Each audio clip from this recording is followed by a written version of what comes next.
Mga magkano kaya nga abutin? Ay, mga 3 milyon. 3 milyon? 3 milyon. Grabe. Oo, 3 milyon ito. 1.5 lang budget natin dito Kung ilalakser rin natin lahat ng materials na gagamitin, mag 3 milyon talaga ito. 3 milyong peso ang budget sa pabahay ni VNC. Kalingap Rab napakamot na lang sa ulo. Pero, at bago ang lahat muling pagbabalik sa aking munting channel, Kuya Ers. At batiin rin po natin ang ating mga silent viewers at silent subscribers at lalong-lalo na rin po ang ating mga kababayan na OFW na nagtatrabaho sa ibang bansa para matulungan ang kanilang mga pamilya, at walang ibang libangan kundi ang manood ng Kalingap serye. At syempre hindi rin natin malilimutan sa pagbati ang ating ama ng Kalingap, Kuya Val Santos Matubang, Idol Kalingap Rab, Ate Edna Vlogs, Ma'am Jackie Tapia Matubang at sa lahat ng ating mga kasamahan, ang Kalingap Reactor Partners, at Kalingap Charity Vlogger, nationwide. Ngayon balik tayo sa topic, muli nating silipin ang pabahay ni VNC, na ika nga ni Idol Rab ay record breaker in Kalingap history na pinakamaraming sponsors ay umaabot na 1 milyong peso. At totoo naman ang sinabi ni Idol Rab, dahil puro mga bigating sponsors ang sumuporta kay VNC, para lang mabigyan ng magandang kinabukasan ang pamilya ni VNC. Sa murang edad ay meron na siyang sariling bahay, dahil yan sa Kalingap family, at syempre nandyan si Idol Eds, na isa sa mga swerte ni VNC, at ngayon hindi na natin papatagalan pa, silipin muna natin si Idol Rab at Idol Supermac, habang nag-uusap sila at nagpaplano sa pabahay na may second floor at ito ay para sa pamilya ni VNC, makikita natin sa video.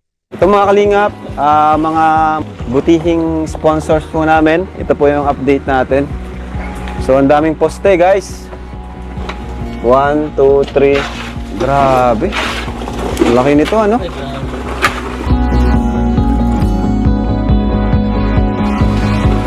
So, ay mga Kalingap, ilan sila? 1, 2, 3, 4, 5, 6. Daan po nila dito. At ito nga po yung mixer na ginamit natin. Ayan. Malaki po ito mga Kalingap. Yan oh. So, ito po kasi ang ano dito pinaka mahirap gawin. Saka pinaka effort talaga. Pinaka ma-effort gawin to. Itong paggawa ng pundasyon. Ayan. So, ang dami nito guys. 1, 2, 3, 4, 5, 6, 7, 8, 9. Ayan po. Ang daming poste. Ayan. Si Supermac.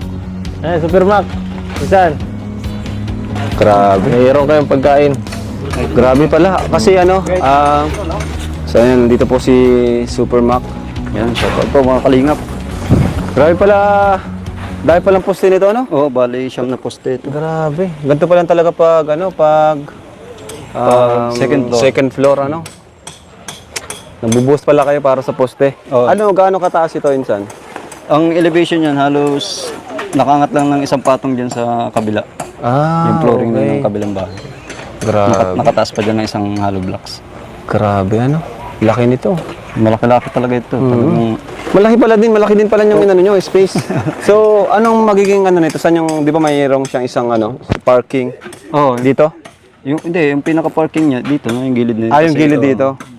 Okay. Kasi ito, bahay na to. Oo. Bahay, ibig sabihin, kabahayan na to. Kabahayan to, kabahayan. Malaki. Tsaka So, yung likod- sala ito, sala ito? Oh, Ito yung sala? Buong sala ito. Malaki yung sala. Kasi ang mangyayari, isang kwarto lang naman sa baba. Ha? Isang kwarto lang naman gagawin natin sa baba. Isang kwarto yan. Ano ba, ito kwarto Oh, yan. yan, yung kwarto yan eh. Kwarto na talaga yan. Yung may poste na yan. Kung saan na yung master bedroom. Master bedroom. Then ito, Isang sala ito, itong malaki Oh, na to. ito, salas to. Ibig sabihin, ano talaga, malaki yung sala. Tapos kusina ito. Oh, Maganda. Dito muna ma-front yung sa hagdan, yung step. Hagdan. Ito ang magiging kusina nila. Ayos. Grabe. Itong area na to.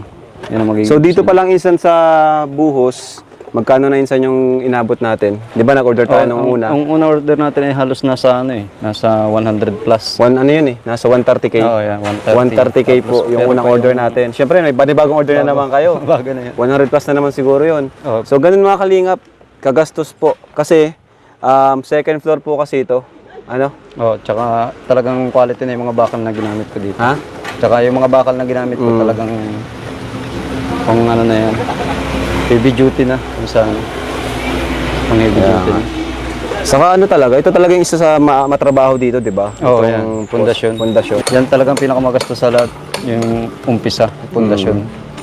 Grabe. Kasi talagang dito tayo kukuha ng tibay. Laging sa pundasyon tayo kukuha ng tibay bago tayo tumakas. Second floor kasi ay. Saka pundasyon pa lang, talagang gagastos ka na. Dapat Bakal, quality na. Pundasyon pa lang. buhangin, semento. So pagkatapos naman ito, madali na to eh, no? Oo, mabilis Pagpatong na to. ng hollow Oo, blocks, baka mabilis 3 araw. Ano na kayo eh. Mga 1 week lang. Kasi isang kwarto naman sa Kaya nga. baba. Umpisa naman tayo sa slab yun. Isa pa yun, yung pinakamagastos din sa lahat. Ganda nito, mga Yung kalinga. flooring naman sa taas. Sobra. Grabe. Talagang malawak pa dito kasi Pero tutuyo ng iba ah. Ilang poste na lang? Ano na lang nabuhusan yung mga poste na lang talaga. Yung puting nabuhusan na namin lahat yan. So, nakaraan din. talagang laking tulong pala nitong mixer. Oo, Ano? ang bilis lang. Yan po kasi mixer na yan, yung binili ko dati para sa church. Yan, ginagamit din po namin sa pabahay. Ayan, laking tulong din talaga. Kagandahan pag may mixer. Eh, mga ilang araw ang natitipid niyan pag may mixer, ano? Hindi, ang natitipid niyan, yung manpower, yung tao. Manpower. Kasi kung walang mixer, may magpapala ng buhangin at graba doon. Ayaw nga, no? Manong halo. Eh di makatipid Dapat ka rin sa ano? dadagdag tayo na- Manpower nga. Kasi Kasi, pa tayo ng 5 tao niyan. Kung sakali, kung wala tayong mixer. Dito lang mixer, mahalo lang yung dalawa, o abutan na lang siya. ayan, shoutout po kay sa mga sponsors po nila Biancy, kay Tita Pink Provido, Sir Leo D, ayan, Tita Ana, Mami Rexy, sa Etsy Global, KGS. Maraming salamat ko, Ninang Erica Alpon. Ayan, Sir Lito. Thank you so much po sa inyo. At ito na po, yung update sa bahay po ni Biancy. Napakalawak po nito. Ano? Napakalawak itong mga kalingap. So, saan ang CR nito? Dito? Dito? Dito sa Ay, sa side. bagay, dito kasi kwarto lang naman ito, tapos kusina. Kasi pagdating niyan sa taas, yung CR sa taas, magiging gitna ng 2 kwarto. Kamusta pala yung ano dito, Map? Yung tubig? Yung tubig na kikitabo lang muna. Nakatabo kayo. Kasi nagpaplano daw, papagawa ng ano, ng poso, ano? Yung Gitmatic. Hindi, yung bomba. Pwede naman, Bomba. pero dito lang tayo sa gilid. Kasi poso. pwede pa rin pagdating kasi ng... Sa kanila pa yan, di ba? Oo, kasi pagdating nung pag nagkalsada dito sa gilid nila, pwede pa rin nila maging parking dito. Kaya Kasi dito naman tayo gagawa Oo ng nga, dirty no? kitchen. Pwede pang maging parking pala to. Malawak pa yan. So, dapat talaga ito, kabahayan lang Oo, talaga. kabahayan lang talaga to. Ayan.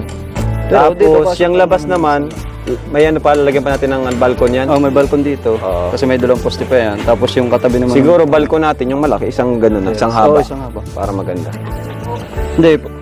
Hindi pwedeng mangyari kasi may tindahan daw dyan. May tindahan. Ay di yung kalahati, Kalahati balkon, lang, just kalahati, like poste. tindahan. Wala yung Grabe. tindahan. Ano yung masasabi mo isa dito sa pag panibagong project natin? Ano yung makalalabasan nito? Hindi, para sa akin talaga maganda ito eh. Kasi ang plano ko talaga nito, open lang itong salas. Yung bang kita mo siya sa second floor, may gabay lang din siya sa loob. Grabe. Yung pagkakit mo ng hagdan, gabay, tapos gabay lang siya paikot. Bago ka lalabas naman ng terrace. Ang magiging terrace niya, yung ilalim naman ng balcony. Balcony yung ilalim, terrace yung taas. Tapos yun ang pinakanda best. Tapos 2 kwarto, CR sa gitna. Tsaka ito na talaga yung pinakang maganda talaga na pabahay kasi talagang kung halimbawa ay gawin natin sa gabay stainless, Grabe. napakaganda. Pero sa tingin mo yun sana, no? Kung halimbawa yung talagang pinakamagandang quality natin, yung sasabi nating maganda talaga lahat ng materials na gagamitin natin, mga magkano kaya nga abutin? Ay, mga 3 milyon. 3 milyon? 3 milyon. Grabe. Oo, 3 milyon ito. 1.5 lang budget natin dito eh. Kung ilalakser rin natin lahat ng materials na gagamitin, mag 3 million talaga to. Kasi ito ay may sukat ito na pagdating sa taas kasi, mag-8 na to eh. Oo, kasi 8 by 8 meters na to Oo sa nga, taas. Ano lang pala? 6.5 ito sa baba, maka-expand syempre ang canopy, kabilaan. Magiging 8 na ito, magiging 8.5 Ang yan. naipon kasi namin budget, 1.5. Kaya malaki talaga to. Pero yung 1.5 sa tingin mo? Makakabuo na talaga yun. Makakabuo na. Makakabuo na. Tapos pag-isipan na lang ulit natin sa finishing, sa architecture. yung mga gagamitin. Kung gusto kung may nadagdag na oo, budget, may dadagdag. pwedeng mag-ano, Oo, yung yun. best quality ng materials ang gagamitin yun. natin.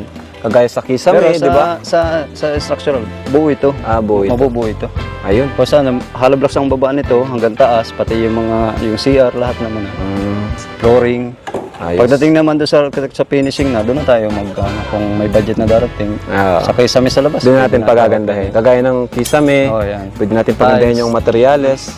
Tapos yung pintura, pwede tayong magpakontrata ng Tsaka yung pintura, mga pinto. Yan. pinto. Yan. Yun lang naman ang magpapamahal dyan eh. Magpapamahal. Lalo na ang kisame, lalo na pag magandang kisame, grabe. Kung Yung pwede mga- nga kahit yung mga pa, latest nga ngayon, alam ba yung Oo. mga WPC. lalo na yung labas baga, yung kisame sa labas, expander. ano? Ang ganda nun. Kagaya nung kina Pure Health. Ang ganda yun, maganda talaga. Yun nga ang gusto ko, kagaya kina Pure Health. Tsaka yun, minus labor yun, kasi mabilis ikabit yun eh. Ayos na. Kasi yun, sukat na yun. Ay, dito na tayo sa best Kakabit mo quality, ano? Yun po mga kalingap, narinig na po natin muli ang mga pinag-uusapan nila Idol Rob at Idol Supermac. At alam niyo po ba ang pabahay na ito ay aabutin pala ng 3 buwan? Grabe na to mga kalingap. Ang dami ng excited sa pabahay na ito, lalo na ang mga nag-sponsors. Kayang-kaya na mabigyang muli at madagdagan ang budget dahil maraming mga sponsors ang nasa likod sa pabahay ni VNC.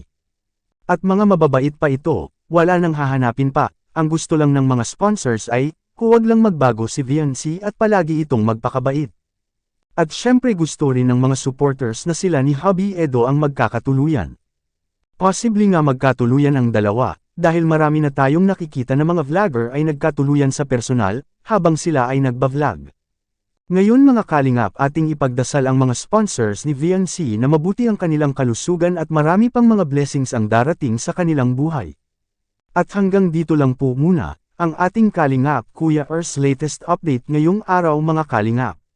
Sanay lagi nating suportahan si Idol Rob at Kuya Val, sa kanilang mga vlog, dahil dito kinukuha ang mga gastusin tulad ng pabahay, allowance sa mga beneficiaries, pagkain, groceries, gamot at iba pa. At huwag rin kalimutang mag-like at subscribe at i-on ang notification bell for more updates. Maraming salamat po, mabuhay tayong lahat, to God be all the glory.